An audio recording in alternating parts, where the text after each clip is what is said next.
त्वते गोपीश गोपिकाकान्त রাধাকান্ত নমস্তুতে। শ্রী গুরু গৌরাঙ্গের চরণে প্রণাম নিবেদন করি, আপনার সবার চরণে প্রণাম নিবেদন করছি। এখন আমরা সবাই তীর্থযাত্রী। গৌর আমার যেসব স্থানে করিল ভ্রমণ রঙ্গে, সেই সব স্থান আমি হেরিব প্রণয়ী ভকত সঙ্গে। প্রণয়ী ভকত সঙ্গে মানুষ তো অনেকজনের সঙ্গেই তীর্থে আসে, তাই না? ট্রাভেলসের মাধ্যমে, তারা ভক্ত তো নয়। বলছেন মহাপ্রভু তীর্থে গিয়েছেন তার গুরুদেবের সঙ্গে। তার দাদা বিশ্বরূপ তিনিও সন্ন্যাস নিয়ে গুরুদেবকে আশ্রয় করে তীর্থ ভ্রমণ করলেন। তারপরে নিত্যানন্দ প্রভু বাড়িতে খেলাধুলা করছেন, হঠাৎ করে একজন ব্রাহ্মণ গেলেন হারাই পণ্ডিতের কাছে। হারাই পণ্ডিত কার নাম? নিত্যানন্দপুর বাবার নাম। 3-4 দিন 10 দিন সেবা করলেন। আপনার বাড়িতে আমরা যখন 10 দিন গিয়ে সেবা করব, আপনি তো আমাকে 2 টাকাও দক্ষিণা দেবেন, ভোজন দক্ষিণা দেবেন কিনা? সবাই দেন। উনি যখন ভোজন দক্ষিণা দিতে এলেন, বলছেন আমি আমার মতো করে ভোজন দক্ষিণা চেয়ে নেব, আপনার মতো আমি নেব না। তো আপনার মনে একটা সংশয় আসতে পারে কি না, যদি 1 লাখ টাকা চেয়ে বসে থাকে, যদি বাড়ি গাড়ি, তখন দিতে পারবেন কি? উনি বললেন আমার প্রাণ দিতে পারি, ধন সম্পদ দূরে কথা, আপনি যদি আমার প্রাণটাও চান দক্ষিণ আমি দিতে পারবো। বলে আমি তোমার প্রাণ চাই না, প্রাণ থেকেও দামি মূল্যবান বস্তুটা চাই। কি? তোমার পুত্রকে আমাকে দিতে হবে। কাকে? নিতাইকে। উনি বলছে আপনি আমার প্রাণ চাইলেও দিতে পারতাম, পুত্রকে দিতে পারবো না। কেন? তোমার পুত্রকে আমি তীর্থে নিয়ে যাব, কাজের জন্য নয়। তখন তিনি হাজারো কষ্ট হলেও দিলেন। সেই কি নিত্যানন্দ প্রভু তীর্থ ভ্রমণ করলেন। তীর্থ ভ্রমণ করতে করতে চারিদিক থেকে ঘুরে ঘুরে বৃন্দাবন গেলেন। বৃন্দাবন থেকে তিনি নবদ্বীপে গেলেন। দ্বারকা এসেছি কিনা এটুকু উপমান নেই না বাবু। দ্বারকার কথাটা তো আমরা পাইনি, হয়তো থাকতেও পারে। গেলেন। তেমনি আমরাও এসেছি গুরুদেবের মাধ্যমে। গুরুদেব 2 প্রকার, দীক্ষাগুরু, শিক্ষাগুরু। স্কুল কলেজে যারা পড়াশোনা করি তারা আমাদের শিক্ষাগুরু, ইনি আমাদের শিক্ষাগুরু, তীর্থগুরু। তীর্থ আমাদের দর্শন করা যায়, তীর্থগুরু। তো ওনার পথ অনুসরণ করে আমরা দর্শন করব। বৃন্দাবন ধামে গেলে একজন ব্রজবাসী নিতে হয়, তাদের আনুগত্যে তীর্থ দর্শন করতে হয়, কারণ তারা ভগবানের প্রিয়জন, নিজজন ব্যক্তি। তো প্রভুমুখী আমরা শুনলাম দ্বারকা নগরীর কথা, ভেট দ্বারার কথা শ্রবণ করলাম। তো সারা জীবন যদি আমরা আলোচনা করি দ্বারকা লীলা সমাপ্তি হবে না।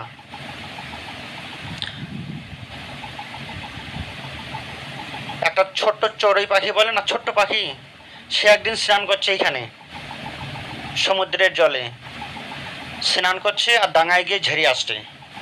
ওর বউ বলছে তুমি কি করছো? যে সমুদ্রের জলটা আমি শুকিয়ে দেব। পারবে শুকাতে? তেমনি কৃষ্ণের কথা, ব্রজধামের কথা সারা জীবন আলোচনা করলেও শুরুটা কোথা থেকে হচ্ছে, শেষ কথা থেকে হচ্ছে বলা যাবে না, তাই না? সূর্যদেব যখন প্রতিদিন উদয় হচ্ছে, প্রতিদিন কথা হবে। তেমন ব্রজধামের, দ্বারকা ধামের কথা বলতে গেলে আমাদের শুরু করতে হয় কোথা থেকে? বৃন্দাবন ধাম থেকে। কেন যে একটা মানুষের শেষ পরিণতিটা দেখতে পারলেই আগের কথাগুলো মনে আসবে। লোকটা আমার বন্ধু ছিল, অনেক উপকার করেছে, দেশের সেবা করেছে। বৃদ্ধ অবশ্যই কোনো মানুষকে দেখলে যার সঙ্গে পরিচিতি আছে পুরনো কথাগুলো মনে পড়বে। কোনো বাবা যখন দেহত্যাগ করে বৃদ্ধ হয়ে যায়, তার ছেলে মেয়েগুলো কি ভাববে? বাবা সারা জীবন কষ্ট করে আমাদেরকে মানুষ করেছে, পুরনো কথাগুলো মনে পড়বে। আজকের দিনটা ততখানি মনে পড়বে না, কারণ আজকের দিনটা কষ্টদায়ক, মানে আজকে সে নেই, অন্তিম সময়ে। তেমনি গৌরীয় বৈষ্ণবগণ এখানকার কথা আগে তো আসতেন না। গৌরব বৈষ্ণবগণ দ্বারকা ভূমিতে আসতে চান না, এবং কি দ্বারকা ভূমির কথা আলোচনাও বেশি করেন না। কেন? ভগবানের শেষ লীলা। শ্রীমতী রাধারানী একটু অল্প করে শ্রবণ করতেন, কিন্তু বেশি করতেন না। রেখে দিতেন। তো বৃন্দাবন ধাম দ্বারকা নগরীর কথা আলোচনা করতে গেলে ব্রজবাসীগণ অনেক দিন পরে সংবাদ পেয়েছিলেন যে ভগবান কৃষ্ণচন্দ্রকে তারা কথায় বসিয়েছে, রাজ সিংহাসনের উপরে বসিয়েছে। তখন তাদের মনে দুঃখ হতো, আপনার ছেলে যদি সিংহাসনে বসে প্রধানমন্ত্রী হয় আপনি দুঃখ পাবেন না আনন্দ পাবেন? দেখুন তাহলে ব্রজবাসীগণের মধ্যে আমাদের কতখানি পার্থক্য। আপনার ছেলে রাজা হয়েছে, রাজ সিংহাসনে বসেছে, প্রধানমন্ত্রী হয়েছে, আনন্দ পাবেন না দুঃখ পাবেন? আনন্দ পাবো না পাবো, আমার ছেলে আজকে বড়লোক হয়েছে। কিন্তু ব্রজবাসীগণ আনন্দ পেতেন না। তারা ভাবতেন ভগবানের শরীর, তার বদন কোমল, তার চরণ এতটাই কোমল, আমরা বুকে নিলেও আমাদের কষ্ট হতো, না জানি আমাদের বুকে কৃষ্ণকে রেখেও কৃষ্ণে পায় মনে হয় আঘাত পাচ্ছি, কষ্ট পাচ্ছি। কৃষ্ণের শরীরটা এতই নরম, এতই কোমল, আমরা তাকে কোন নতুন জায়গায়, কোমল জায়গায় বসাবো, জায়গা তারা খুঁজে নিতেন আর নিজের বুকের উপরে রাখতেন গোপালকে। তবু মনে করছে আমাদের বুকটা মানে এতটাই কঠিন, শক্ত, ভগবান মনে কষ্ট হচ্ছে। নিজের বক্ষ দেশে ভগবানকে রেখেও তাদের কি মনে হতো, কি মনে হতো, মানে ভগবানের কষ্ট হচ্ছে। আর দ্বারকাবাসীরা এতটাই নির্বোধ, একটা কাঠের সিংহাসনে, কাঠের চেয়ারে ভগবানকে বসতে দিয়েছে, তারা সুখ পেতেন না। একজন সখী আরেকজন সখী বলতে, সখী তুমি যাও, তোমাদের কাঠের সিংহাসনের আমাদের দরকার নেই, আমাদের মনের সিংহাসনে বসিয়ে রাখবো। এমনি তো আমরা হাহাকার করছি, ব্রজের কানাই আমাদের হারিয়ে চলে গেছে, তার আমার পরিণতি, তার দুঃসংবাদ আমাদের শুনতে হবে। আপনি আপনার ছেলে মেয়েকে এমনিতে কষ্ট করে বিয়ে দিলেন, বিয়ে দেবার পরে যদি দুঃখটা শুনতে হয়, মেয়ের ঘরে কষ্ট হচ্ছে, কতখানি কষ্ট হবে, মানে প্রাণ ফেটে যাবে না? তেমনি আমাদের প্রাণকে বার করে দিয়েছি, দ্বারকায় চলে গিয়েছে, আমার প্রাণ পুরুষের কষ্টটা শুনতে হচ্ছে। সে কোথায় বসে আছে? সিংহাসনে বসে আছে, কাঠের সিংহাসনে বসে আছে। রত্ন সিংহাসন মানে কাঠের সিংহাসন, রত্ন সিংহাসনে বসে আছে। রত্ন সিংহাসন মানে কাঠের, সোনার নয় কিন্তু কাঠের সিংহাসন। তারা বলছে, সখী এমনিতে তো আমাদের ছেড়ে ভগবান চলে গেছে, কষ্টে আছি, আরো শুনতে হচ্ছে সে কাঠের সিংহাসনে বসে আছে। আমরা সদা সর্বক্ষণ পাহারা দিয়ে রাখতাম, এখন ভগবান নাকি সবাইকে পাহারা দিচ্ছে। বিচারটা এরকম করে শ্রবণ করছে, ভগবান এখন রাজা হয়েছে, প্রহরীদারি, সবাইকে পাহারা দিচ্ছে, শাসন করছে, কারো যেন কিছু চুরি হয়ে না যায়। এই কথাটা তো তাদের শ্রবণ করতে হচ্ছে যে আমরা কৃষ্ণকে পাহারা দিয়ে রাখতাম যাতে যমুনায় পড়ে না যায়, খোঁজ খবর নিতাম যেন কি খাচ্ছে না খাচ্ছে। আর সেই কৃষ্ণ নাকি এখন সেখানে কি করছে, গ্রামবাসীদেরকে পাহারা দিচ্ছে। এরকম দুর্দিন আমাদেরকে শুনতে হবে, আমার ছেলে এরকম করছে সেখানে। ব্রজবাসীগণ দুঃখের সহিত অনুমান করতেন, হারিয়ে গেছে ব্রজের কানাই দ্বারা বতির দেশে, তাই কেঁদে আকুল সারা গোকুল, নয়ন জলে ভাসে, হারিয়ে গেছে ব্রজের কানাই। কোথায়? দ্বারাবতীর দেশে, দ্বারকায় গিয়ে আমাদের কানাই হারিয়ে গেছে, আর আসেনি, তাই কেঁদে আকুল সারা গোকুল, নয়ন জলে ভাসে। বলুন সবাই, হারিয়ে গেছে ব্রজের কানাই দ্বারাবতীর দেশে, তাই কেঁদে আকুল সারা গোকুল, নয়ন জলে ভাসে, হারিয়ে গেছে ব্রজের কানাই দ্বারাবতীর দেশে। সেখানে গিয়েছে গীতি আস্বাদন করছেন ব্রজবাসীগণ। নজরুল কেমন ছিল? ভাগবত পড়েনি, সে গ্রন্থ পড়েনি, দ্বারকা ধামে যায়নি, বৃন্দাবনও যায়নি, আস্বাদন করছেন কেমন করে। তিনি কি করে জানতেন একজন ব্রাহ্মণ ভগবানকে লাথি মেরেছে? কি করে জানতেন? কাহারো সমান নাহি যায়, একটা গানের মধ্যে পুরো মহাভারত বর্ণনা করেছে। তিনি কি করে জানতেন? ভাব, ব্রাহ্মণ ভগবানকে আঘাত করেছে বুকে, সে জানতো কি করে যে ভক্তের চরণ চিহ্ন ভগবানের বুকে আছে, ভগবানকেও ভক্তের হাতে লাথি খেতে হয়েছে, এটা এমনই গোপন রহস্যটা তিনি প্রকাশ করে দিলেন। আমরাও বলতে ভয় পাই যে একজন ভৃগু ঋষি ভগবানকে বুকের মধ্যে লাথি মেরেছে।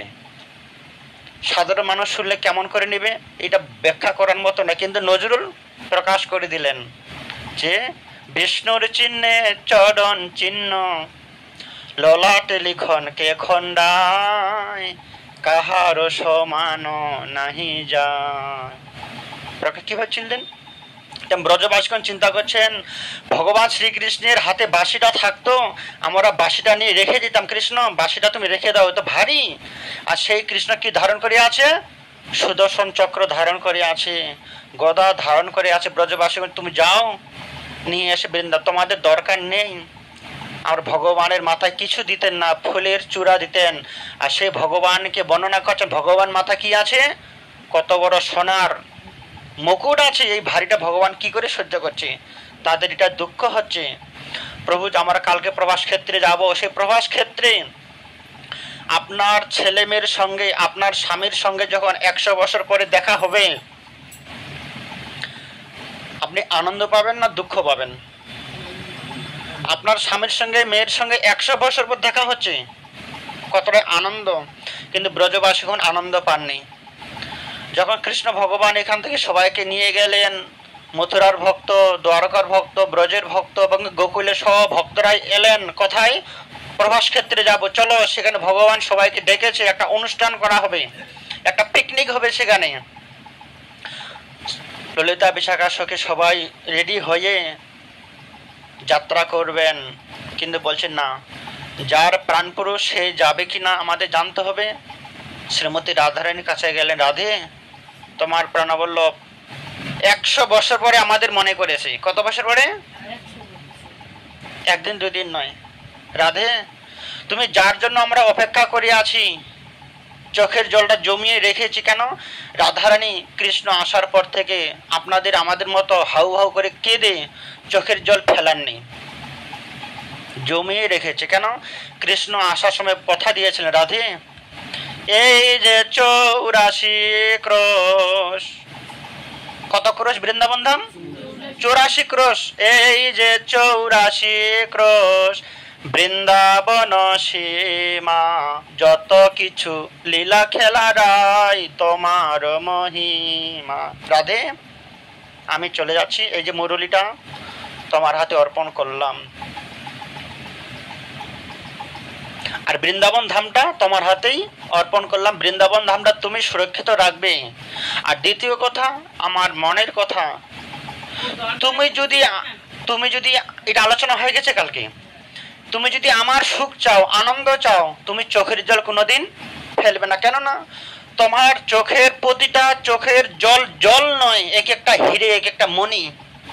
আমি চাইবো না তোমার চোখের মণিগুলো ধুলোই গড়াগড়ি যাক।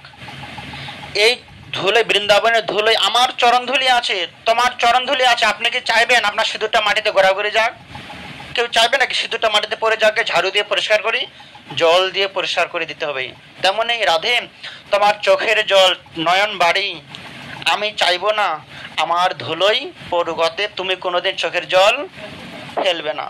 কৃষ্ণ বলেছিলেন রাধাকে, রাধারানী বুক ফেটে যাচ্ছে কৃষ্ণের জন্য, কান্না করবে, কিন্তু কথা দিয়েছে রাধে তুমি কি করবে না, চোখের জল মাটিতে ফেলবে না। এটা আমি কষ্ট পাবো, তোমার দামি মূল্যবান বস্তুটা তুমি মাটিতে ফেলবে না কখনো।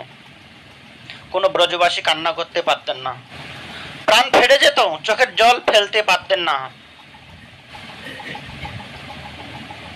ধরে রেখেছিল। সেই কথাটাই বলছে সখী, আমরা 100 বছর চোখের জলটাকে ধরে আছি, একবার যদি বের করা শুরু করে নদী হয়ে যাবে। সখী আজকে 100 বছর পরে কোথায় যাব? কালকে আমরা প্রভাস যজ্ঞে যাব। সখীরাও আয়োজন করছে। সখী 100 বছর পরে পত্র এসেছে, আমাদের প্রাণবল্লভ দ্বারকাপুরী থেকে প্রভাসে আসছে, আমরা সবাই যাব। আমরা যেমন অপেক্ষা করছি, কোথায় যাব? কালকে প্রভাস যজ্ঞে যাব। শেষ, এরপর আর কোনো অধ্যায় নেই।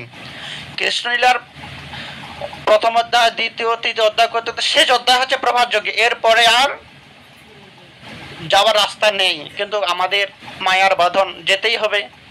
প্রভাস যজ্ঞের পরে অধ্যায়টা হচ্ছে আমাদের সংসার। ব্রজবাসীগণে প্রভাস যজ্ঞের পরে আর কোথাও যাননি, কিন্তু আমাদেরকে যেতে হবে কোথায়? এই আবার শালিমারে যেতে হবে। আমাদের একটা অধ্যায় আছে, তাই না? কিন্তু ওনাদের অধ্যায় ছিল না। যাব, তোমরা সবাই রেডি। রাধে বলছেন না, আমি প্রভাস ক্ষেত্রে যাব না। কেন যাবে না? কেন? তুমি যার দর্শনের অপেক্ষায় 100 বছর আছো, যার প্রতিটা বিন্দু বিন্দু চোখের জল কণায় ধরেছিলে, তাকে দর্শন করতে যাবে না? বলছে না, যাব না। ব্রজবাসীগণের মন ভেঙে গেল যে শ্রীমতী রাধারানী যদি না যায় প্রভাস ক্ষেত্রে, তাহলে আমরা কি জন্য যাব? রাধাই তো আমাদের প্রাণবল্লভ না? কৃষ্ণবিহীন বেঁচে আছি রাধাকে নিয়ে, আর ভগবান শ্রীকৃষ্ণ ছাড়া রাধা নয়, রাধা ছাড়া কৃষ্ণ নয়। আর রাধা যদি প্রভাস ক্ষেত্রে না যায়, তাহলে আমরা গিয়ে কি করব? কৃষ্ণ তো আমাদের প্রাণবল্লভ নয়, রাধার প্রাণবল্লভ। আমরা রাধার দাসীগণের আনুগত্য স্বীকার করে ভোজন করছি। রাধারানী বলছেন না, আমি যাব না। প্রভাস খণ্ড নামে একটা গ্রন্থ আছে, প্রভাস যজ্ঞ, আমি সেটা পড়েছি। রাধা বলছেন না, আমি যাব না। এই দ্বারকা লীলার আলাদা একটা বই আছে, নাম হচ্ছে প্রভাস যজ্ঞ। এই 6 মাস আগেই কিনেছি, এটা আমি 2-1 পাতা পড়েছি। প্রভাস যজ্ঞ। বলছেন আমি যাব না। কেন? ভগবান আমাকে প্রতিশ্রুতি দিয়েছে। কি প্রতিশ্রুতি? বৃন্দাবন ধাম ছেড়ে তুমি কোথাও যাবে না রাধে, বৃন্দাবন ধাম ছেড়ে তুমি কোথাও যাবে না। সেই জন্য রাধারানী সখীদের কাছে, সখী আমি যদি কৃষ্ণের অপেক্ষা করতে করতে যদি মারা যাই, তোমরা আমাকে বৃন্দাবনের বাইরে গিয়ে সমাধি দেবে না, বৃন্দাবনের বাইরে গিয়ে পুড়িয়ে ফেলবে না। কি করবে? হয় যে তমাল গাছটা আছে ঠিক কৃষ্ণের মতে, তমাল বৃক্ষ, তমাল বৃক্ষের সঙ্গে আমাকে বেঁধে রেখে দেবে। কেন? আমি জীবদ্দশা ভগবানের সঙ্গে থাকতে পারিনি, মৃত্যুর পরে আমার শরীরটা যেন তমাল গাছের সঙ্গে বেঁধে জড়িয়ে যেন থাকতে পারি। আমি পৃথিবীতে বেঁচে থেকে কিছুই করতে পারিনি, কাক পাখিগুলো আমার শরীরটাকে ঠুকরে ঠুকরে খেয়ে তারা তো জীবন ধারণ করতে পারবে, তবু আমাকে বৃন্দাবন ধামের বাইরে নিয়ে যাবো। রাধারানীর কতখানি ভাব! আমি কৃষ্ণ চিন্তায় কোনো জগতের সেবা করতেই পারিনি, লাশ শরীরটা কাক পাখিগুলো যেন ঠুকরে ঠুকরে খেতে পারে, তারা তো জীবন ধারণ করতে পারবে। আর যদি তোমরা না চাও, এই যমুনার জলে সলিল সমাধি করবে। কেন? যমুনা হচ্ছে আমার আরেকজন সখী, আমি বৃন্দাবনে বাইরে যাব না। তো বলছি তুমি বৃন্দাবন বাইরে যাবে না, কিন্তু কৃষ্ণ ভগবান তো বৃন্দাবনে। হ্যাঁ, কৃষ্ণ ভগবান তো বৃন্দাবনে আসবেন না। তুমি প্রভাসী চলো, আজকে ভগবান 100 বছর পরে এসেছে, রাধারানী কিছুতেই প্রভাস যজ্ঞে যাবেন না। কেন? এখানে অভিমান আছে যে আমাকে ভগবান কথা দিয়েছে, আজকে দ্বার মথুরায় যাচ্ছি, কালকে চলে আসব। কিন্তু ভগবান কতদিন বাদে ডেকেছে? 100 বছর পর আমার কথা মনে পড়েছে। আপনি কি যেতে চাইবেন? কেন? আপনার ছেলের বোম্বাই চাকরি করতে গিয়েছে, বড়লোক হয়েছে, আপনি শ্রবণ করলেন, জমি জায়গা কিনেছে শ্রবণ করলেন, বিয়ে করেছে শ্রবণ করলেন, নাতিনের অন্নপ্রাশন হচ্ছে শ্রবণ করলেন, পরের মুখে শ্রবণ করছেন। প্রভু এই দিকে চেপে আসুন। পরের মুখে আপনি শ্রবণ করছেন। এইবারে যদি ডাকে যে মা আমি এত কিছু করে ফেলেছি, আপনি একবার আমার কাছে আসুন, আপনি যেতে চাইবেন কি? ছেলে আমার জমি জায়গা করলো, বাড়ি করলো, বিয়ে করলো, ছেলে মেয়ে হয়েছে, তার বিয়ে দিয়েছে, আমাকে কোনোদিন যেতে বলেনি। আজকে তারাও বৃদ্ধ হয়ে গেছে, নাতিনিরাও বৃদ্ধ হয়েছে। আপনাকে যদি বলে মা তোমার নাতি বৃদ্ধ হয়ে গেছে, তুমি একবার দেখতে আসো, আপনি যেতে চাইবেন কি? বলুন, আপনি কি ভাববেন? এই আমাকে যেতে বলেছে, কথাটা শুনে প্রাণ ফেটে যাবে। ছেলে আমার বোম্বাই গিয়ে বাড়ি কিনলো, জমি কিনলো, বিয়ে করলো, নাতিনি হলো, তাদের অন্যপারে আমাকে যেতে কোনোদিন বলেনি। শেষ সময় আপনি যাবেন, দেখতে যাবেন ওখানে? কোনো বাবা মাই যাবে না। ঠিক সেটা হয়েছে কার ক্ষেত্রে? রাধারানীর ক্ষেত্রে। আমি শুনেছি ভগবান এক এক করে কতগুলো বিয়ে করেছে? 16,108 জনকে বিয়ে করেছে। এতগুলো 16,108টা বাড়ি করেছে। ভগবান আমাকে কোনোদিন বলুন বলেনি। এটা আমাকে পরের মুখে শুনতে হলো। আপনার প্রিয়জনের খবরটা যদি আপনার মেয়ে হয়েছে, জামাই ফোন করে বলেনি, গ্রামবাসীরা ফোন করে বলছে, আপনার ভালো লাগবে শুনতে? যার কথা তার মুখ শোনাটা ভালো লাগে। রাধারানী বলছে, সখীগণ তোমরা যাও, আমি যাব না। কেন? এত বছর আমার সঙ্গে কোনো যোগাযোগই ছিল না। ব্রজবাসীগণ বলছে, না তোমাকে যেতে হবে। কেন? বলে কি করে যাব? কৃষ্ণ আমাকে কথা দিয়েছে না, তুমি বৃন্দাবন ছেড়ে যাবে না কোথাও। তখন গোপীগণ বলেন, রাধে, কৃষ্ণ যে মুখে বলেছে রাধে তুমি বৃন্দাবন ছেড়ে যাবে না, সেই মুখেই তো পত্র লিখেছে, রাধে তুমি তোমার সব সখীদেরকে নিয়ে প্রবাস ক্ষেত্রে আসো। দুটাই তো ভগবানের কথা। তাহলে একটা ভগবানের কথা পালন করতে গেলে আরেকটা কথাকে কি করতে হচ্ছে? অপমান করতে হচ্ছে। তা তুমি কি করবে? দুটাই তো ভগবানের কথা। ব্রজবাসীগণ তাকে রাজি করালেন, এটাও ভগবানের কথা, এটাও ভগবানের কথা। সে ভগবান ছোট্টবেলায় কথা দিয়েছিল, রাধে বৃন্দাবন ছেড়ে তুমি যাবে না। তখন ভগবানের বয়স ছিল মাত্র 7 বছর। 7 বছরের আপনার ছেলেমেয়েরা অনেক কিছুই বলে, সেগুলো কি ধরে রাখেন কি? আপনার ছেলে মেয়ে 7 বছরে যা গালমন্দ করেছে, গালের চর মেরেছে, আঘাত করেছে, আর আজকের 40 বছরের ছেলে যদি আপনাকে গালের চর মারে, কোনটাকে মনে রাখবেন? দুটাই তো আপনার ছেলেই করেছে, কোনটাকে মনে রাখবেন? তখনকারটা কেন মনে রাখা যায় না? এই হচ্ছে রাধারানীকে এইভাবে বুঝালেন ব্রজবাসীগণ। তখন কৃষ্ণ ছিল ছোট্ট, এখন কৃষ্ণ বড় হয়েছে, বিবাহ করেছে। এখন যে সিদ্ধান্তটা নিয়েছে সঠিক সিদ্ধান্ত। এখন যদি আপনার ছেলে আপনাকে চর মারে, সঠিক সিদ্ধান্ত মনে করে কিন্তু মারবে। আর যখন 7 বছর মেরেছিল আনন্দে, প্রেমে, ভালোবেসে, তখনকারটা সিদ্ধান্ত ছিল না। সখী, কৃষ্ণ এবারে সঠিক সিদ্ধান্ত নিয়েছে, চলো যাত্রা শুরু করো। রাধারানী, আপনার প্রভু কি বললেন? আমরা প্রবাসে যাব। কি নিয়ে যাবেন আপনারা? এক মুঠো করে চাল। সেটা প্রবাসে নয়, সেটা হচ্ছে ভেট দ্বারকায়। প্রবাসে আপনারা কি নিয়ে যাবেন? নেবার কিছু নেই, আমাদের মনটাকে নিয়ে যেতে হবে। কি নিলেন সখী? আজকে 100 বছর পর ভগবান আসবে, ভগবানের কাছে কি নিয়ে যাব? সবাই ছানা, মাখন, পাটিসাপটা, লুচি, পুরি যা পেয়েছে 56 প্রকার আয়োজন করছে সারা রাত্রি ধরে।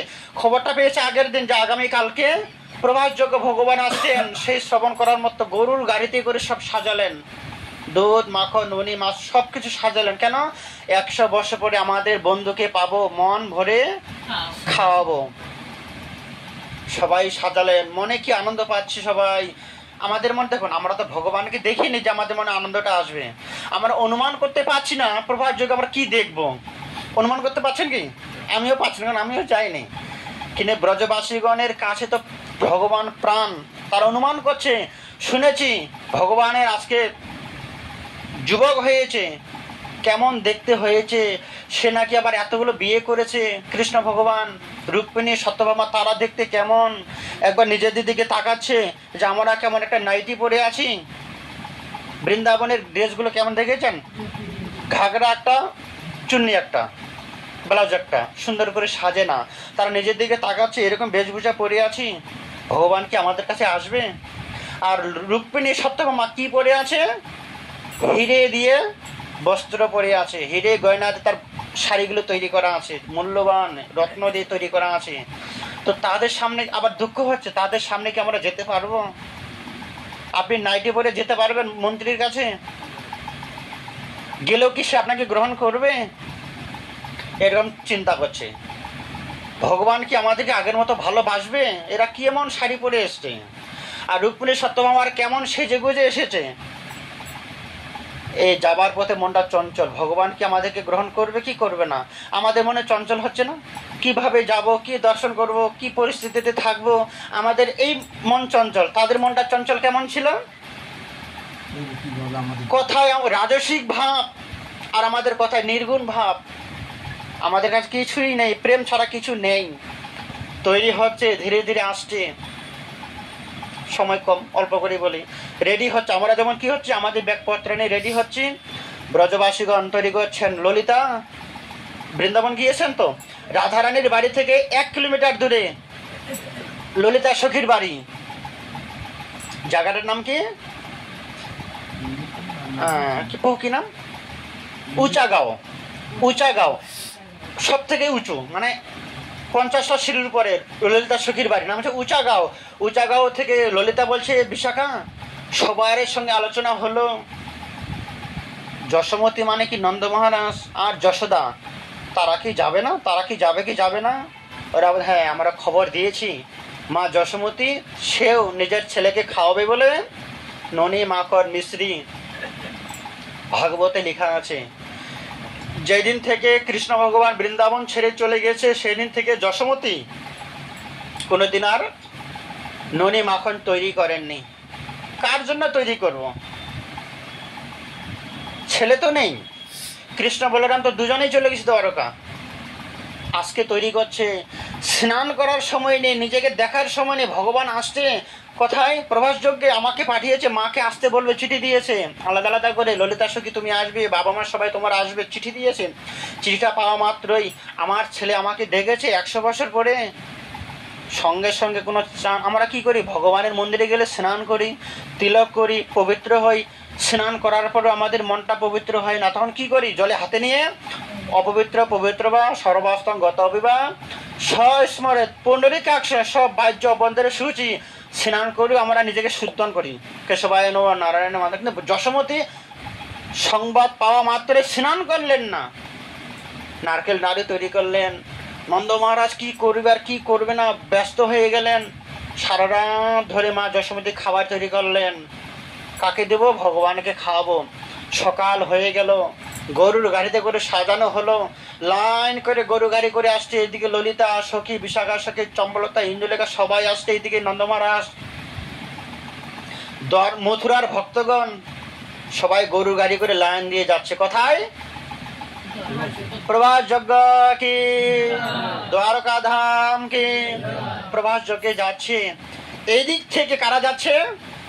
কৃষ্ণ, বলরাম, উগ্রসেন, বসুদেব, দেবকী। এখানকার বাবা মা হচ্ছে দেবকী, বসুদেব। বৃন্দাবনের বাবা মা নন্দ মহারাজ, যশোমতী। বাবা মা আলাদা আলাদা আছে, সবাই যাচ্ছে। এইদিকে রুক্মিণী সত্যভামা কি চিন্তা করছে? যার জন্য কৃষ্ণ ভগবান চোখের জল ফেলতো, হা রাধে বলে অচেতন পরে, সে রাধাটা কে? আজকে আমাদের চোখ ধন্য হবে তাকে দর্শন করে। আর ব্রজবাসীগণ চিন্তা করছে, ভগবান যাদেরকে বিয়ে করে 100 বছর কাটালো, তারা দেখতে কেমন হবে? তাদের দর্শন করে আমাদের নয়ন ধন্য হবে। চিন্তাটা কেমন তাদের? এরা মনে করছে, রুক্মিণী বলছে, কৃষ্ণ আমার কাছে শুয়ে, আমাকে জোরে ধরে শুয়ে শুয়ে রাধে, হা রাধে, প্রাণ রাধে বলে কান্না করছে। সে রাধাটা কেমন? আজকে নয়ন ভরে দর্শন করব, তাকে আলিঙ্গন করব, জড়িয়ে ধরব। আর রাধারানী কি চিন্তা করছে? রুক্মিণী সত্যভামা কেমন? তারা ভগবানকে নিজের মতো করে পেয়ে তাদেরকে নিজের হাতে তৈরি করে ভগবানকে খাওয়াচ্ছে। এমন কি তাদের মন্ত্র সিদ্ধি আছে, ভগবানকে বশ এমন করেছে, 100 বছর ধরে রাখার ক্ষমতা ছিল। আমি মাত্র 7 বছর ধরে রেখেছি। কার মন্ত্র সিদ্ধটা বেশি? রুক্মিণীকে জিজ্ঞাসা করবো, দিদি সে মন্ত্রটা আমাকে শেখাও, আমি যেন তোমার মতো করে কৃষ্ণকে বেঁধে রাখতে পারি। তারা চাইছে এদের দেখে নয়ন সার্থক করব। এরা চিন্তা করছে ব্রজবাসীগণকে দেখে তাদের চরণ ধুলে মস্তকে নিয়ে আমাদের জীবন ধন্য করব। মনটা কেমন চলছে? আজকে দুই মন মিলন হবে। প্রবাস করতে হচ্ছে ভক্ত ভগবানের মিলন। আজকে মথুরার ভক্ত, দ্বারকার ভক্ত, বৃন্দাবনের ভক্ত, গোকুলের ভক্ত, সব ভক্তরা একত্রিত। অন্যদিকে পঞ্চ পাণ্ডবেরা কোথায় ছিল? দিল্লিতে তারা থাকে, হস্তিনাপুরে। ওইদিকে পঞ্চ পাণ্ডবেরা বলছে আজকে ভগবান সবাইকে ডেকেছে, একটা পিকনিক অনুষ্ঠান। পঞ্চ পাণ্ডবেরা বলছে আজকে ভগবানের জন্যই তো আমরা রাজা হয়েছি, আজকে ভগবান প্রবাস ক্ষেত্রে আসছে। পঞ্চ পাণ্ডবেরা, তাদের নাতি, তাদের সখা সবাই মিলে গরুর গাড়িতে করে, ঘোড়ার গাড়িতে করে, হাতিতে করে সব খাবার দাবার নিয়ে আসতে, আমরা সবাই একত্রিত বসে আনন্দ করে পিকনিক করব। পঞ্চ পাণ্ডবেরা কোনোদিন বৃন্দাবনে যায়নি। পঞ্চ পাণ্ডবদের বউয়ের নাম কি? প্রথম বউ হচ্ছেন দ্রৌপদী। দ্রৌপদী চিন্তা করছে, আমিও কোনোদিন রাধারানীকে দর্শন করিনি, আমিও কোনোদিন রুক্মিণী সত্যভামাকে দর্শন করিনি। আজকে আমি মন প্রাণ ভরে তাদের দর্শন করব, চরণ ধুলে মাথায় নেব। আর রুক্মিণী চিন্তা করছে, আমরা এতগুলো রানী একজন স্বামীকে বশ করতে পারি না, দ্রৌপদী একাই কি করে 5 জন স্বামীকে বশ করেছে? আমি দ্রৌপদীর কাছে গিয়ে মন্ত্র সিদ্ধি হব, দ্রৌপদী তুমি কি মন্ত্রের জোরে 5 জন স্বামীকে নিজের কন্ট্রোলে রেখেছিলে, সেই জ্ঞানটা আমাকে দান করো। আর দ্রৌপদী চিন্তা করছে, সত্যভামা, জাম্ববতী, রুক্মিণী তারা ভগবানকে, এমনকি তারা মন্ত্র জপ করেছিল, ভগবানের মতো ব্যক্তিকে স্বামী পেয়েছে, তারা চিন্তা করছে তাকে দর্শন করে সার্থক করব। এরা চিন্তা করছে তাকে দর্শন করে আমার সার্থকতা করবো। চারিদিক থেকে ভক্তরা আসছেন। পরেক্ষণে চিন্তা করছে ভগবান কৃষ্ণ সবার প্রথম কার কাছে যাবে? আমরা সবাই চলে গেলাম। কতগুলো ভক্ত, দিল্লির ভক্ত আসছে, মথুরার ভক্ত, গোকুলের ভক্ত, বৃন্দাবনের ভক্ত, দ্বারকার ভক্ত, ভগবান সবার প্রথম কার কাছে যাবেন? রাধা বলছে আমার কাছে আসবে, আমার থেকে তার বাবা মা অনেক তার কাছে প্রিয়। কে? যশোমতী আর নন্দ মহারাজ। এই প্রভাস যজ্ঞটা এমনই জটিল, এমনই গুরুত্বপূর্ণ, আমাদের মতো মানুষের হৃদয়ঙ্গম করার নয়। আমার বয়সে এইটুক ভজন সাধনে আমরা অনুমান করতে পারবো না, আস্বাদন করতে পারবো না। ব্রজবাসী চিন্তা করছে 100 বছর পর ভগবান এসেছেন, গাড়ি থেকে নামার পরে ভগবান কার কাছে আগে যাবেন? এদিকে এখন আপনি ভাবুন, আপনার বউয়ের বান্ধবীরা আছে, আপনার কলেজের জীবনে বান্ধবীগুলো আছে, ওর সঙ্গে আপনার বউ আছে, আপনি কার কাছে গিয়ে বসবেন? ভাবুন, পারবেন স্কুল জীবনে বান্ধবীদের কাছে গিয়ে বসতে? কুরুক্ষেত্র হয়ে যাবে, বাড়িতে হয়ে যাবে না? তো কৃষ্ণ চিন্তা করছে আমার এতগুলো পাটরানীকে নিয়ে যাচ্ছি, আমি কি রাধার কাছে কি বসতে পারবো? এরা তো কুরুক্ষেত্র করে দেবে এসে। ভাবুন, জটিল বিপদে পড়েছে ভগবান কৃষ্ণ, আমি কার কাছে যাবো আগে? এদের চিন্তাটা অন্যরকম। এবার কৃষ্ণ ভগবানের চিন্তাটা কেমন? কার কাছে যাব? রোহিণী মাতা, আমার মা আছে 3 জন, দেবকী মা, রোহিণী মা, যশোমতী মা। 3 জন মা ছেড়ে কোন মাকে গিয়ে আগে জড়িয়ে ধরবো? কেন? রোহিণী দেবকী আমাকে জন্ম দিয়েছে, সে আমার কাছে কতখানি গুরুত্বপূর্ণ। যশোমতী আমাকে আদর করে বড় করেছে, সে ততখানি গুরুত্বপূর্ণ। আমি কাকে ছেড়ে কার কাছে যাব? একজনের কাছে গেলে আরেকজনের অপমান, দুঃখ পাবে, ওই বড় হয়ে গেল। ভগবানের টেনশন চিন্তা করতে করতে যাত্রা শুরু করছে। সেখানে গেলেন, ভগবান বলছে আমি কি করবো এবারে, আমি তো মজবুর হয়ে যাচ্ছি না। সেখানে আবার আলাদা গান আছে, সমাপ্তি করে দিই। সেখানে আবার কি যদি সময় পাই, আমি মাইকটার সঙ্গে রাখি, আমি যেখানে যেখানে তীর্থে যাই সব জায়গাতে বসে 8 ঘন্টা করে হরিকথা বলি। কেন? ধামের মহিমাটা এমন করে আমি চেষ্টা করি শ্রবণ করবার, যাতে মনে থাকে ধামে গিয়েছি। আমি এই যে নবদ্বীপ ধামে 9টা দ্বীপ পরিক্রমা করাবো জানুয়ারি মাসের 10 তারিখে। 9টা দ্বীপের মধ্যে কি কি লীলা করেছে মহাপ্রভু, প্রতিটা লীলাস্থলীতে বসে আমরা পাঠ কীর্তন করি। বড় মাইক থাকে, এখানে তো ছোটটা এনেছি, যাতে আপনি অনুমান করতে পারেন হ্যাঁ আমি ধামে গিয়েছি। এই কথাগুলো যদি না শুনতেন, বৃন্দাবনের সঙ্গে মথুরা গোকুলের মধ্যে কি পার্থক্য, তাদের কি প্রেম, একত্রিত মিলন, প্রভাত যজ্ঞটা কেন করেছে ভগবান, এগুলো না শুনলে দর্শন হবে না। আমাদের শোনার পর আগ্রহটা বাড়বে, আমি কখন যাব? ব্রজবাসীগণ এত কিছু নিয়ে গেছে, আমি কি নিয়ে যাব? আমরা শুধু নিজের পবিত্র মনটাকে নিয়ে যাব ভগবানের চরণে নিবেদন করতে। সেখানে ব্রজবাসীগণের কত স্বপ্ন ছিল, মন ভরে কৃষ্ণকে জড়িয়ে ধরে প্রশ্ন করব। 100 বছর আমার মনে ছিল না আমাদেরকে, কিন্তু এমন পরিস্থিতি, কোনো ললিতা সখী, বিশাখা সখী কোনো চান্স পেলেন না কৃষ্ণের সঙ্গে দুটো কথা বলার। কয়েক লাখ ভক্ত এসে গেছে, দিল্লি থেকে এসে গেছে, এত ওখানে হই হই শুরু হয়ে গেছে। কে কাকে ভগবানকে দেবে, কে কাকে ভগবানকে প্রণাম করবে, কে কাকে জড়িয়ে ধরবে। সবাই দূর থেকে দেখতে পাচ্ছে আমাদের চান্স, ভগবান কার কাছে কে আগে জড়িয়ে ধরবে। তার মা বাবারা আছে, রাধারানী দূর থেকে শুধু দেখতে পাচ্ছে ভগবান সবার সঙ্গে আলোচনা করছে, সবার হাতে প্রসাদ গ্রহণ করছে, সবাইকে আলিঙ্গন করছে, আশীর্বাদ করছে। আমার লিস্টটা কখন হবে? রাধারানীর লিস্ট যদি না আসে, ললিতা সখীর লিস্টটা কি করে আসবে? ওর তো অনেক পরে। এইদিকে রুক্মিণী সত্যভামা চিন্তা করছে রাধারানী অনেক দূরে আছে, রাধারানীর সঙ্গে আমাদের লিস্টটা কখন হবে, তার সঙ্গে দেখা করব। চিন্তা করছি এতগুলো নারী এসেছে, সব ব্রজবাসীগণ, রুক্মিণী সত্যভামা চিন্তা করছে আমরা রাধারানীকে চিনি না। বৃন্দাবনে গিয়ে যদি 5 জন মেয়েরা আমাদের সঙ্গে মিলে আসে, আপনি কি করে চিনবেন কে রাধারানী? কেন কেউ কাউকে তো দেখেনি। রাধারানী চিন্তা করছে এদের মধ্যে রুক্মিণী কে? এত লাখ লাখ ভক্ত এসেছে, এত মেয়েদের মধ্যে রুক্মিণী মেয়েটা কে? রুক্মিণীরা চিন্তা করছে বৃন্দাবন ধাম থেকে হাজার হাজার মেয়েরা এসেছে, কোন মেয়েটা শ্রীমতী রাধারানী? কাকে রাধা বলে আমি স্বীকার করে প্রণাম করব, জড়িয়ে ধরবো? চিনতে পারছে না তো, কেউ কাউকে চিনতে পারছে না। সেখানে একাকার হয়ে গিয়েছে। যমুনার জল, গঙ্গার জল, সমুদ্রের মানে কি, গঙ্গা, যমুনা, সরস্বতী, গোদাবরী সব জল যদি সমুদ্রে ঢুকে যায়, আপনি বেছে নিতে পারবেন কোন জলটা গঙ্গার জল? সব লবণাত্মক জল। সবার জলগুলো এখানে একাকার হয়ে গিয়েছে, আর কোনো চেনা যাচ্ছে না। তার মানে বৃন্দাবন ধাম সব ভক্তগুলোই প্রভাসযোগ্যে। আপনি মনে করবেন না নারী, প্রভু মনে করবেন আমি পুরুষ, আমি মনে করবেন আমার ব্রহ্মচারী, সব একাকার হয়ে যাবে, সবাই ভগবানের ভক্ত। সেখানে পুরো একাকিত্ব করার জন্য, মানে সমুদ্রের জলে নিমজ্জিত হয়ে যাওয়া, মগ্ন হয়ে যাওয়ার মতো আমরা সবাই সেখানে ভক্ত হয়ে যাব। নারী পুরুষ আমরা আর বিচার করতে পারবো, সবাই ভক্ত সেখানে। কোনো কিছু কথা বলতে পারলেন না ব্রজবাসীগণ। সারাদিন হয়ে গেল, বাড়ি যাবার পালা। যে যে বাসনা নিয়ে ছিল, না রুক্মিণী সত্যভামা রাধারানীর কাছে যেতে পারলেন, না রাধারানী রুক্মিণীর কাছে যেতে পারলেন। সবারে কারো বাসনা পূর্ণ হলো না। বাড়ি যেতে হবে এবারে।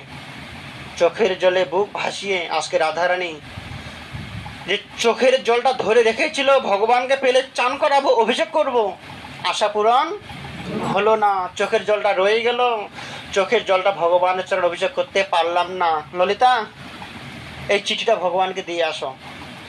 যতগুলো কথা বলার ছিল মুখে বলতে পারিনি, সংক্ষিপ্ত আকারে কয়েকটা লাইন লিখে দিয়েছি, তুমি যাও ললিতা, কৃষ্ণের হাতে এটা দিয়ে আসো। কি লিখলেন তার মধ্যে? প্রভু, একবার ব্রজে চলো ব্রজেশ্বর দিনে দুইয়ের মতো। কৃষ্ণ, এখানে কিছু বলার সুযোগ পেলাম না আমি, তুমি বৃন্দাবন ধামে আসো। আর এতগুলো ভক্ত নিয়ে বৃন্দাবন ধামে যাবে না, বলে না অনেক সন্ন্যাসী। আমরা চেয়েছিলাম ভগবানকে নিজের মতো করে পাবো, আর এত ভক্ত নিয়ে এসেছে, কিছুই হলো না। আমার মনের দুঃখ, মনে কষ্ট নিয়ে আমি আবার বৃন্দাবনে চলে যাচ্ছি। কৃষ্ণ, এই চিঠিটা তুমি রাখো। একবার ব্রজে চলো ব্রজেশ্বর, কয়দিনের জন্য? দিনে দুইয়ের মতো। তোমার মন না মানে ফিরে যেও দ্রুত। তোমার যদি মন থাকতে না চায় বৃন্দাবনে, আমরা জোর করে রাখবো না, তুমি দ্বারকায় চলে যাবে। আগে থেকে কমপ্লিট আমরা হয়ে যাচ্ছে। কেন? রাজপ্রাসাদ থেকে তুমি আবার বাগানে যাবে, বৃন্দাবন ধামে জঙ্গলে যাবে। তোমার যদি মন থাকতে না চায় তুমি চলে যাবে আমার, কিন্তু তবুও মনের কথা বলার জন্য চোখের জলটা তোমার চরণ ধোয়াবো। 2 দিনের জন্য বৃন্দাবনে আসো। আমার সঙ্গে বলুন, একবার ব্রজে চলো ব্রজেশ্বর দিনে দুইয়ের মতো। তোমার মন না মানে ফিরে যেও দ্রুত। একবার ব্রজে চলো ব্রজেশ্বর দিনে দুইয়ের মতো। চিঠি লিখলেন, ভগবান চিঠিটা পড়ছি। আর কি লিখেছে? তুমি যদি মনে করো বৃন্দাবন ধামে যাব খালি পায়ে, আমার হাত পা নোংরা হয়ে যাবে, ধুলো পড়বে, কি আছে? আমার চোখের জলটা 1 বছর ধরে রেখেছি, আমার চোখের জলে তোমার পা ধুয়ে দেব, তুমি চিন্তা করো না। না থাকতে পারে সেখানে, সোনার পাত্রের জল আমরা দিতে পারবো না। রুক্মিণী সত্যভামা, এখানে ভগবানের সব বাসনগুলো সোনার ছিল। কোনো ভক্ত যদি আসতেন, সুদামা এসেছিলেন, শুনলেন আপনারা, সুদামাকে পা ধোয়ালেন কি দিয়ে? সোনার হাড়িতে করে, সোনার কলসিতে জল দিতেন রুক্মিণী দেবী। হে কৃষ্ণ, বৃন্দাবন ধামে সোনার হাড়ি পাতিল নেই, চোখের জল রেখেছি, চোখের জলে তোমার চরণ ধোয়াবো। আমরা পারবো না তোমাকে সোনার থালায় খেতে দিতে। তোমার যদি খেতে থাকে, আমরা পবিত্র যমুনার জল তোমাকে পান করাবো। তুমি একবার বৃন্দাবন ধামে আসো। শ্রীদাম, সুদামের কথা, ললিতা, বিশাখা, সবার কথা লিখলেন আলাদা আলাদা করে রাধারানী। এতগুলো কথা শোনার পর যদি কৃষ্ণ না আসে, সবার শেষে কি লিখলেন? হে কৃষ্ণ, তুমি সবার কথা ছেড়ে দাও, আমার রাধার কথা তুমি ভুলে যাও, ললিতা সখী বিশাখাদের কথা আর যদি তুমি না মন চাই যে তাদের কাছে যাব না, তাদের কথা তুমি ছেড়ে দাও, শ্রীদাম সুদামের কথা তুমি ছেড়ে দাও, তুমি একটা কথা গুরুত্ব দাও, এসে নিজের চোখে দেখে যাও। কি দেখবো? রাধারানী নিচে লিখলেন, তুমি নিজের চোখে বৃন্দাবন ধাম দর্শন করার দরকার নাই, একটা জিনিস দেখে যাও। কি জিনিস? নন্দ পিতা রেখেছে চিতা প্রাণ তেজিবার তরে। তোমার বাবা নন্দ মহারাজ চিতা সাজিয়ে রেখেছে, একবার তোমার বাবার চিতাটা তুমি দেখে যাও। কতখানি কথা বলতে পারে! তোমার বাবা চিতা সাজিয়ে রেখেছে, কালকে যদি কৃষ্ণকে দর্শন করতে না পারি, আমি চিতায় প্রাণ ত্যাগ করবো। একজন পুত্র তুমি হয়ে তোমার বাবার চিতাটা একবার দেখে যাও। নন্দ পিতা রেখেছে চিতা প্রাণ তেজিবার তরে, একবার ব্রজে চলো, ব্রজেশ্বর দিনে দুইয়ের মতো। কৃষ্ণ তুমি 2 দিনের জন্য বৃন্দাবন এসে, বৃন্দাবনের কি হাল, কৃষ্ণ বিহীনে কি হাল বৃন্দাবন ধামের, আমি বর্ণনা করতে পারবো না। একটাই শুধু নমুনা দিলাম, তোমার বাবার চিতার একবার দেখে আসো। কৃষ্ণ বিহীনে যে ব্রজবাসীগুলো কি অবস্থা হয়েছে, গোমাতাগুলো মথুরার দিকে তাকিয়ে আছে, কবে এই রাস্তা দিয়ে তো কৃষ্ণ বৃন্দাবনে ছেড়ে চলে গেছেন, গোমাতাগুলো ওইদিকে তাকিয়ে আছে, কবে আবার কৃষ্ণ আসবে। কৃষ্ণ তুমি দেখে যাও, তুমি যাবার সময় যে গাভীটা মুখে ঘাস নিয়ে তোমার দিকে তাকিয়েছিল, ঘাস নিয়ে দাঁড়িয়ে আছে। বৃন্দাবনের গাছগুলো ওই দিক দিয়ে হেলে আছে, এই রাস্তায় দিয়ে কৃষ্ণ আমাদের ছেড়ে গেছে, আবার কবে আসবে। তোমার মায়ের রান্নাঘরটা একবার দেখে যাও কৃষ্ণ, তুমি যাবার পরের দিন থেকে কোনোদিন ননি মাখন তৈরি করেননি, তুমি একবার তোমার মায়ের রান্নাঘরটা দেখতে আসো। সেই বৃন্দাবন ধাম আর বৃন্দাবন নেই, শ্মশানে পরিণত হয়েছে। হে কৃষ্ণ, আমার মনের কথা থেকে গেল মনে, যদি কোনোদিন বৃন্দাবনে আসো আমি তোমাকে বলবো, আমাদের মনের কথা মনের দুঃখ শ্রবণ করতে না চাইলেও তুমি তোমার মায়ের রান্নাঘরটা দেখতে আসো, বাবার চিতারা তুমি দেখতে আসো। কি হলো? একবার ব্রজে চলো, ব্রজেশ্বর দিনে দুইয়ের মতো। হে কৃষ্ণ, এই প্রভাত যজ্ঞ থেকে একদিন বৃন্দাবন চলো, তুমি বৃন্দাবনে দর্শন করবে। তেমনি মথুরা দ্বারকা লীলা, প্রভাস লীলাটা খুব জটিল, খুব করুণ গ্রন্থটা আছে, কিন্তু আমাদের মনটা তো পাষাণ, আমাদের চোখের জল বিন্দু মাত্র পড়বে না। কেন? সে মার্গে আমরা পৌঁছাতে পারিনি। হরিভজন করতে করতে আজকে প্রভাত যজ্ঞের কথা বলতে গেলেই পরীক্ষিত মহারাজ বলেছিলেন যে গুরুদেব, আপনি প্রভাত যজ্ঞের কথা কেন বললেন না? যে তুমি কথা বলবে না প্রভু, তুমি রাধা কথা কেন বলছো না? তুমি রাধা কথা, প্রভাত যজ্ঞের কথা বলবে না? নামটা বললে আমি চোখের জল ঝরে পড়ে। আমার এতখানি প্রেম, তেমনি আমরা সে মার্গে আসতে পারিনি, ভক্ত হতে পারিনি, আমাদের চোখের জল পড়বে না। তথাপিও আমরা সে প্রভাত যজ্ঞ দর্শন করব, এই লীলাটা আস্বাদন করবেন, মনে মনে কল্পনা করবেন যে ভক্তরা কি ভাব নিয়ে প্রভাত যজ্ঞে এসেছিল আর আমরা কি ভাব নিয়ে যাচ্ছি। ব্রজবাসীগণ নিজে না খেয়ে সারা রাত ব্যাগ গুছাচ্ছে ভগবানকে দেবে বলে, আর আমরা কি করছি? নিজে ভালো মন্দ খেয়ে ভালো মন্দ ব্যাগ গুছিয়ে যাচ্ছি। কতখানি পার্থক্য! তেমনি আগামীকালকে আমরা প্রভাত যজ্ঞে যাবো, পরশু দিন দর্শন করব। আমি সামান্য কিছু আপনাদের সামনে বর্ণনা করলাম, যদিও এইসব বর্ণনা করার মতো সামর্থ্য নেই আমার, তথাপি বর্ণনা করলাম। সাধুগুরু বৈষ্ণবদের মুখে আমরা শ্রবণ করেছি। হ্যাঁ, এটুকু ওইখানে হবে, ওইখানে হবে, সেটা আমি রেখে দিলাম। এখানে সমাপ্তি করছি, বাকিটা আমরা ওখানে আলোচনা করব। জয় দ্বারকা ধাম কি, প্রভাস যজ্ঞ কি, মথুরাপুরী কি, ভেদ দ্বারকা কি, সব তীর্থযাত্রী কি, হরিনাম সংকীর্তন কি, হলধর প্রভু কি, গৌর প্রেমানন্দে। বাঞ্ছা কল্পতরুভ্যশ্চ কৃপা সিন্ধু ভয়েব চ পতিতানাং পাবনেভ্যো বৈষ্ণবেভ্যো নমো নমো। হরে কৃষ্ণ। ভুল ত্রুটি সবাই মাফ করবেন, আশীর্বাদ করবেন, আবার সবাই যেন দর্শন করতে পারি।